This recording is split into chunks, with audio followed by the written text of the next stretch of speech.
حضرت سیدنا احمد جعفر رحمۃ اللہ علیہ فرماتے ہیں، ایک مرتبہ حضرت ابو تراب نخشبی رحمۃ اللہ علیہ ایک حجام کے پاس گئے اور اس سے کہا، اللہ کی رضا کے لیے میرے سر کے بال مونڈ دو۔ نائی نے کہا، حضرت تشریف رکھیے، بیٹھیے۔ آپ بیٹھ گئے اور حجام نے آپ کے بال مونڈنا شروع کر دیے۔ اسی دوران شہر کے حاکم کا گزر وہاں سے ہوا تو اس نے اپنے نوکروں، اپنے خدام سے پوچھا کہ کیا یہ حضرت ابو تراب نخشبی رحمۃ اللہ علیہ تو نہیں ہیں؟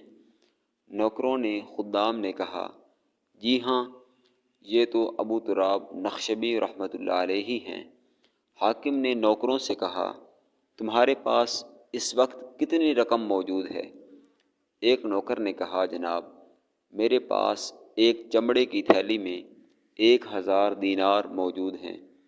تو حاکم وقت نے کہا کہ جب حضرت ابو تراب نخشبی رحمۃ اللہ علیہ اپنے بال منڈوا لیں تو ان کی خدمت میں یہ 1000 دینار پیش کر دیا جائے، اور ساتھ ہی حاکم وقت کی جانب سے معذرت بھی کی جائے کہ اس وقت ہمارے پاس بس یہی رقم موجود تھی، ورنہ ہم اس سے زیادہ نذرانہ پیش کرتے۔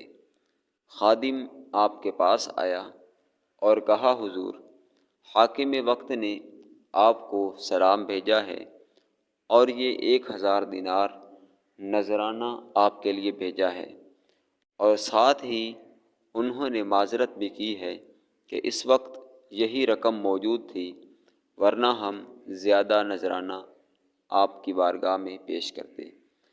آپ رحمۃ اللہ علیہ نے یہ سن کر کہا کہ یہ ساری رقم جو تم ہمارے لیے لے کے آئے ہو، یہ حجام کو دے دو۔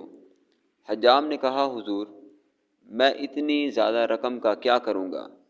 آپ نے فرمایا، یہ رقم تم رکھ لو۔ حجام نے کہا، خدا کی قسم، میں تو یہ رقم کبھی قبول نہیں کروں گا، اگرچہ یہ 2000 دینار بھی ہوتے میں قبول نہ کرتا۔ پھر آپ نے خادم سے فرمایا، یہ ساری رقم تم لے جاؤ اور بادشاہ سے کہو، یہ تمہارا مال و دولت تو حجام بھی قبول نہیں کرتا، لہٰذا آپ اس مال کو اپنے پاس رکھیں اور ان امور پر خرچ کریں جو آپ کے ذمہ لازم ہیں۔ دوستو، اس طرح کی اور مزید ویڈیوز دیکھنے کے لیے ہمارا چینل لائک کریں، سبسکرائب کریں۔